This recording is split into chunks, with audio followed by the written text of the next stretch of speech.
என்னுடன் இணைந்து பயணித்த எனது புத்தகத்தை வெளியிட அல்லும் பகலும் உழைத்த எனது பத்திரிகை நண்பர்கள் திரு முத்துமணி ஐயா அவர்கள், திரு மதியழகன் அவர்கள், திரு தம்பிதுரை அவர்கள், திரு அரவிந்த் அவர்கள், திரு இயேசுதாஸ் அவர்கள் மற்றும் இன்னும் பல எல்லா நண்பர்களுக்கும் எனது நன்றியை தெரிவித்துக் கொண்டு, எனது கல்லூரி தோழர்கள் வந்திருக்கிறார்கள், என்னுடைய இந்த பேச்சை கேட்க வேண்டும், இந்த புத்தகத்தை வெளியிட வேண்டும் என்று அவர்களுக்கு கூட எனது வணக்கத்தை தெரிவித்துக் கொண்டு, இந்த விழாவில் இத்துணை நேரம் காத்திருந்து அறிவிப்பசிக்காக காத்திருக்கின்ற உங்கள் நமது விவேகானந்தா கல்லூரியின் மாணவ மாணவியர்களுக்கு என்று நன்றியையும் வணக்கத்தையும் செய்து கொண்டு,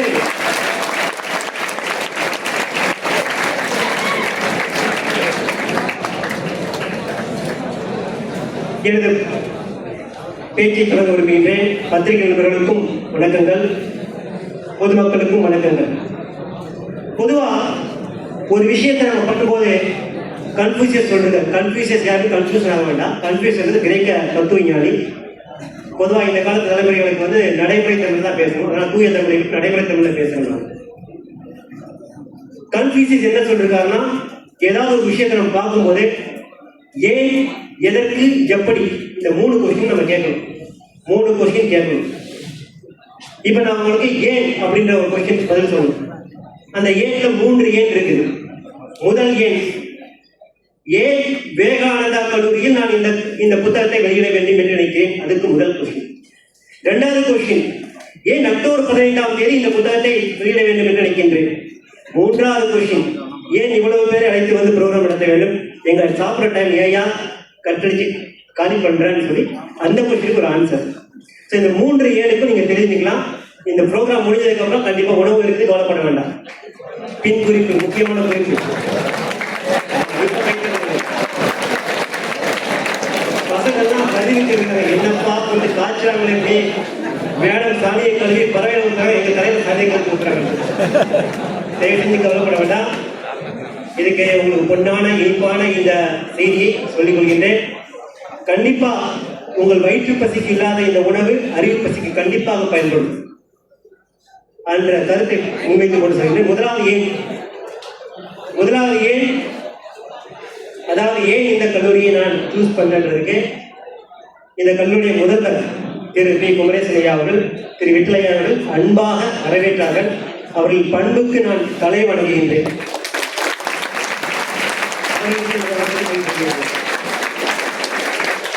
பொதுவா நான் ஜெயிக்கிறத பத்தி தான் உலகம் தெரியும், ஜெயிக்கிறதுக்கு மேலே இருக்கிற தோல்விகள் நிறைய பேருக்கு தெரியாது. என்னுடைய மனைவி பேசும்போது சொன்னாங்க, சுயசரிதைனா உண்மை சொல்லணும்னு சொன்னாங்க. ஆமா, இந்த புத்தகத்தில் நான் பெற்ற வெற்றிகளை விட அதிகமாக தோல்விகளை தான் பகிர்ந்து கொண்டிருக்கிறேன். அந்த தோல்விகள்ல எப்படி பண்ணோம், எப்படி ஜெயிச்சோம் அப்படின்றத தெரிஞ்சுக்கிட்டா நீங்க தோக்காம தப்பிக்கலாம். அதுதான் முக்கியமான கரு. இப்ப ஏன் இந்த கல்லூரியை சூஸ் பண்ணோம்னா, என்னுடைய மானசீக உருவாகம் மட்டுமல்லாமல் இந்தியாவின் மொத்த மானசீக உருவாகம் மட்டுமில்லாமல் இந்த உலகத்துக்கே மானசீக உருவாகம் விளக்குகின்ற விவேகானந்தா அவர்கள் ஏற்படுத்தி இந்த கல்லூரியிலே பயிர்கின்ற அப்போப்பட்ட ஒழுக்கம் நிறைந்த சுயநம்பிக்கை இருக்கின்ற மாணவர்களை மாற்ற வேண்டும் என்ற கருத்து தான் இந்த புத்தகத்தை இங்கே வெளியிட்டிருக்கிறோம். 2வது விஷயம், அக்டோபர் 15ஆம் தேதி கிட்டத்தட்ட நேற்று நைட்லாம் நம்ம டீம் தூங்கவே இல்லை. இந்த புத்தகத்தை பிரிண்ட் பண்றதுக்கு ராத்திரி 4 மணி வரைக்கும் நாங்கள் வந்து டைம் எடுத்துருக்கோம். காலையில் அதிகாலை 4 மணிக்கு புத்தகம் பிரிண்ட் பண்ணி இன்னைக்கு வந்து முன்னாடி கண் முன்னாடி ரொம்ப ஷோக்காக இருக்குது.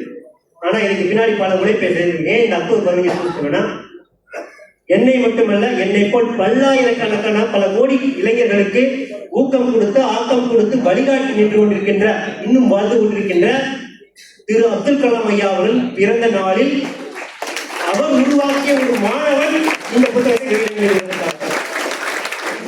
மூன்றாவது மிக முக்கியமான கொஸ்டின், ஏன் இந்த புத்தகத்தை எழுதினீர்கள்? 350 பக்கங்கள், கிட்டத்தட்ட வாழ்த்துறையை கழித்து விட்டால் 350 பக்கங்கள் இருக்கின்றது. ஏன் இந்த புத்தகத்தை கஷ்டப்பட்டு எழுதுனையா? டைம் வேஸ்ட் பண்ணியா? போய் பொண்டாட்டி பிள்ளையோட ஜாலியாக டூர் போட்டு இருந்துக்கலாம். ஏன் டைம் வேஸ்ட் பண்ண? ஏன்? அதுக்கு ஒரு சின்ன கதை சொல்ல விரும்புறேன். கேட்குறீங்களா? கேட்குறீங்களா இல்லையா? சூப்பர். அந்த கதை என்னன்னா, ஒரு கலங்கிய குட்டைன்னா நமக்கு தெரியாது. குளம் தெரியுமா பார்க்கலாம்? ரைட். குட்டை தெரியாது, பழைய தமிழ் வார்த்தை. ஸோ கலங்கிய குளத்திலே சேற்றிலே ஒரு பூ முளைத்திருக்கிறது, தாமரை பூ. அந்த தாமரை பூ குழாய் மாதிரி இருக்கும், பார்த்துருக்கீங்க நிறைய பேர் கீழே. அந்த தாமரை பூல அந்த சேற்றிலிருந்து சில புழுக்கள் உருவாகும். அந்த புழுக்கள்ல நிறைய புழு என்ன ஆகும்னா, அந்த குழாயை பிடிச்சிட்டு மேலே வர பார்க்கும். ஒரு புழு மேலே வரும்போது இந்த 10 புழு கீழே இழுத்துரும். திரும்பி அந்த புழு சேற்றிலே விழுந்து கிடக்கும். ஒரு சில புழுக்கள் மட்டும் தப்பிச்சு போயிடும், அப்படியே மேலே ஏறி பூ வழியா வெளியே வந்துடும். அப்ப எல்லாரும் சொல்றாங்க, ஒரு கூடி பேசுறாங்க, என்னதான் மேல இடத்துக்கு தெரியலப்பா, இந்த புழுவெல்லாம் வந்து குழாயை பிடிச்சி ஏறி பூ வழியா வெளியே போயிடுது, என்ன ஆகுதுன்னு தெரியல. போன புழு திரும்பி வர மாட்டேங்குது, மேல என்ன நடக்குது நமக்கு தெரிய மாட்டேங்குது. நம்ம என்னைக்கு இந்த கலங்கிய குளத்தை விட்டு வெளியே போறதுன்னு யோசிக்கிறாங்க. அப்ப எல்லாரும் கூடி முடிவு பண்றாங்க. எல்லா புழுக்களும் ஒரு கூட்டம் போடுது. அந்த கூட்டத்துல முடிவு பண்ணு, நீ வந்து எங்களுக்கு ஒரு வாக்குறுதி கொடுக்கணும், நீ மேலே போனதுக்கு நம்ம உதவி செய்வோம், நீ போயிட்டு வந்து திருப்பி எங்களுக்கு சொல்லணும் என்ன நினைச்சு அப்படின்னு சொல்லணும் அப்படின்னு சொல்லி அந்த புழுக்கெல்லாம் கூட்டம் போட்டு ஒரு புழுவை மட்டும் கஷ்டப்பட்டு அந்த அழுகிய குளத்திலிருந்து அந்த தாமரை பூவோட குழாய் வழியா மேலே அனுப்பி மேலே போயிடுது. தண்ணியை விட்டு மேலே வந்துடுது. அந்த புழு பட்டாம்பூச்சியாக மாறுகிறது, வானத்தில் சிறகடித்து பறக்கிறது. இப்பதான் அதுக்கு ஞாபகம் வருது, நம்ம நிறைய புழுக்கள்லாம் சேர்ந்து அனுப்பா மேலே அனுப்பி விட்டாங்க குளத்தை விட்டு. நம்ம பாட்டுக்கு மேலே இருக்கிறோமே, நம்மளை நம்பி அனுப்பி விட்ட புழுக்கள் என்ன பண்ணும், அவங்களும் நம்ம எப்படி மேலே போடுவோம், அவங்களும் மேலே வந்தாங்கன்னா அவங்களும் பட்டாம்பூச்சி ஆகலாம் இல்லையா அப்படின்னு யோசிக்குது. உடனே என்ன பண்ணுது, தண்ணிக்குள்ள இறங்க பார்க்குது. தண்ணிக்குள்ள இறங்க போகும்போது அப்பதான் தெரியுது, தண்ணி பட்டா என்ன ஆகும், பட்டாம்பூச்சியோட சிறைகள் நடைந்து இறந்து போய்விடும். அப்படிப்பட்ட ஒரு ஆபத்தான சூழ்நிலையிலே அந்த புழு முடிவெடுக்கின்றது, எனது உயிரை மாய்த்து கொண்டால் கூட பரவாயில்லை, என்னை நம்பி என்னை மேலே அனுப்பிய புழுக்களுக்கு நான் சுதந்திரம் கொடுப்பேன் என்று மீண்டும் அந்த சேற்றுக்குள்ளே இறங்குகின்றது அந்த பட்டாம்பூச்சி. இப்போ அந்த பட்டாம்பூச்சியா நான் உங்கள் முன்னே சமுதாய வாழ்க்கையிலே பொருளாதார வாழ்க்கையிலே பல பேரின் தாக்கத்தாலும் மூக்கத்தாலும் மண்பாலும் கட்டி குடிக்கப்பட்ட ஒரு பட்டாம்பூச்சி நான். அந்த பட்டாம்பூச்சிக்கு இருக்கின்ற ஒரே ஒரு வாழ்க்கையின் உத்தேசம், உங்களை போல என்னை போல இருக்கின்ற ஏழை எளிய மாணவர்களை மேலே மீண்டும் பட்டாம்பூச்சிகளாக பறக்க வைக்க வேண்டும் என்ற ஒரு எண்ணத்தோடு இந்த புத்தகத்தை நான் கருதியிருக்கிறேன். அடுத்து முக்கியமா 3 கதையை சொல்லி முடிக்கிறேன். இந்த 3 கதை ரொம்ப முக்கியமா கவனிக்க வேண்டிய விஷயம்.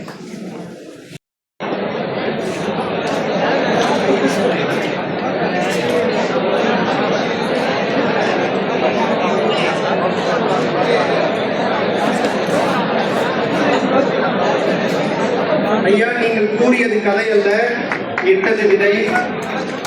நீங்கள் இட்ட விதை எங்கள் மாணவர்கள் மனதில் நிச்சயமாக மரமாக வளர உதவும்.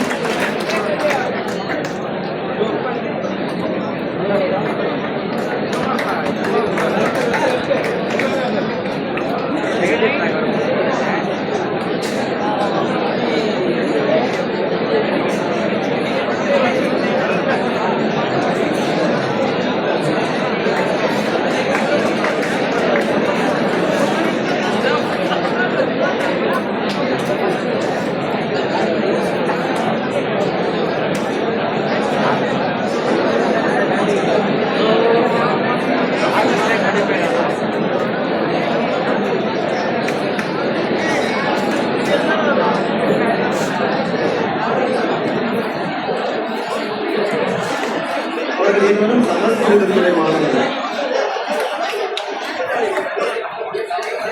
புத்தகம் வாங்கிய மாணவர்கள் மேடைக்கு வருமாறு அன்போடு அழைக்கிறோம்.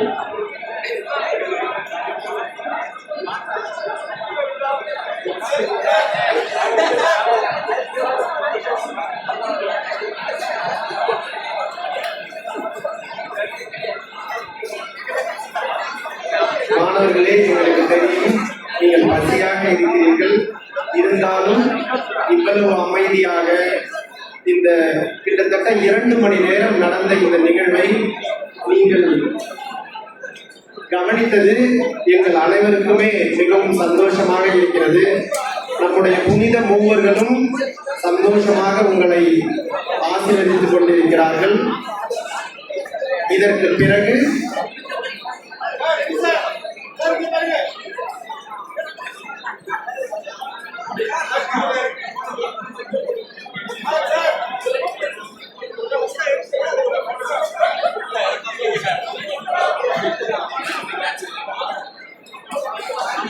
நீங்களும் இது போல உயர்ந்த இடத்திற்கு செல்ல வேண்டும். எதிர்காலத்தில் மிக உயரிய பதவிகளை அடைய வேண்டும் என்பது எங்களுடைய கனவு. உங்களுக்கும் அது கனவாக இருக்கும். நிச்சயம் உங்களுடைய கனவு நனவாகும்.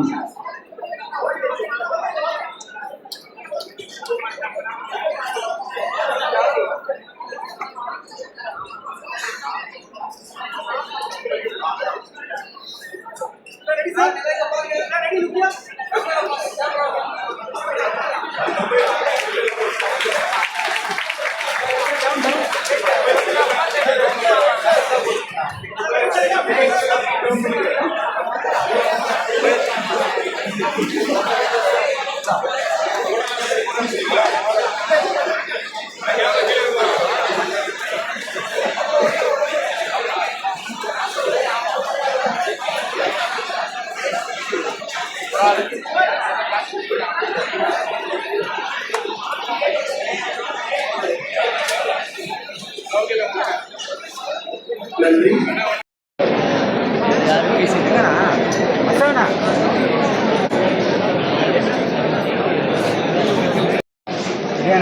ஓகே. வணக்கம். நான் ராம்பிரசாத் பிரவர் ஐஏஎஸ், வெளியூர் குடிநீர் வடிகள் வாரியத்தில் தலைவராக இருக்கிறேன். தற்போது எனக்கு 45 வருட அனுபவ வாழ்க்கையில் ஒரு சிறிய புத்தகமாக கருவிலிருந்து கலக்கிற வருகின்ற புத்தகமாக வெளியிட்டிருக்கிறேன். இந்த புத்தகத்தின் மூலம் நமது இளைஞர்களுக்கும் மாணவர்களுக்கும் வழிகாட்ட வேண்டும், அவர்களும் கூட வாழ்விலே மேலே வர வேண்டும், முன்னேற வேண்டும், வெற்றியாளர்களாக வேண்டும் என்ற ஒரு நல்ல நோக்கத்தோடு இந்த புத்தகத்தை சென்னையிலே விவேகானந்த பள்ளியிலே இன்று அப்துல் கலாம் ஐயாவின் பிறந்தநாள் விழாவின் கொண்டாட்டமாக வெளியிட்டிருக்கிறேன். இந்த புத்தகம் மாணவர்களை சென்றடைய வேண்டும். இளைஞர்கள் தனது பயத்தையும் சுய சந்தேகத்தையும் விட்டு எல்லா முயற்சியும் உழைப்போடும் வெற்றி என்று வாழ்த்துக்கள். வணக்கம். சார், இந்த புத்தகத்தில் விலை வந்து 340 தான் இருக்கும். இது 400 பக்கம் இருக்குது. அது அமேசான் டிஸ்கவுண்ட் ப்ளஸ் மாணவர்களுக்கு இளைஞர்களுக்கு இன்றைக்கி விவேகானந்தர் எல்லா மாணவர்களுக்கும் இந்த புத்தகத்தை இலவசமாக, மேலும் யாராவது இந்த புத்தகத்தை வாங்க கூட பணம் இல்லாத இலவசமாக மேலும் இந்த புத்தகத்தை மூலம் வருகின்ற ஒரு வருமானத்தை இளைஞர்களின் என்னை போல ஏழை எளிய மாணவர்கள் இளைஞருக்கு இந்த புத்தகம் எந்த விதத்தில் தாக்கத்தை ஏற்படும்? பொதுவாக வாழ்க்கையில் என்ன ஆகும்னா, நம்ம இருக்கிற நிலைமையில பெரியாளாக மாதிரி தன்னம்பிக்கை குறைவாக இருக்குது. அப்படிப்பட்ட சமயத்தில் தன்னம்பிக்கை இல்லாத சமயத்தில் யாராவது ஒருத்தங்க வழிகாட்ட மாட்டாங்க. வழிகாட்ட அவங்க வீட்டில் படிக்கிறது இல்லாவிட்டால், ஒரு குடும்பத்தில் யாரும் பெரிய பதவி இல்லாவிட்டால் அவர்களுக்கு ஒரு சகோதரனாக வழிகாட்ட எப்போதும் இந்த வகையில் இந்த புத்தகம் அவர்களுக்கு ஒரு சகோதரராக வழிகாட்டி உங்களுக்கு தாக்கத்தை எனக்கு தாக்கத்தை ஏற்படுத்திய புத்தகம் நிறைய இருக்கின்ற. பொதுவாக வள்ளுவர் எழுதிய திருக்குறள் என்போம், மகாகவி பாரதியார் விருதுகளை ராமகிருஷ்ணன் விவேகானந்தா கூட அப்துல் கலாம் ஐயா அவர்கள் அப்படி போலவே சிறுவர் மலர் அப்படி குழந்தைகள் கூட இந்த மனிதனை நேர்மறையான எண்ணங்களையும் வாழ்க்கையில் முன்னேற வேண்டும், கடும் கஷ்டங்களை சவால்களை சாதனையாக மாற்ற வேண்டும் எண்ணத்தை அடுத்த படிப்பு எதை சார்ந்தது? அடுத்த படிப்பு இளைஞர்களுக்கு தொழில் முன்னேற்றத்தில்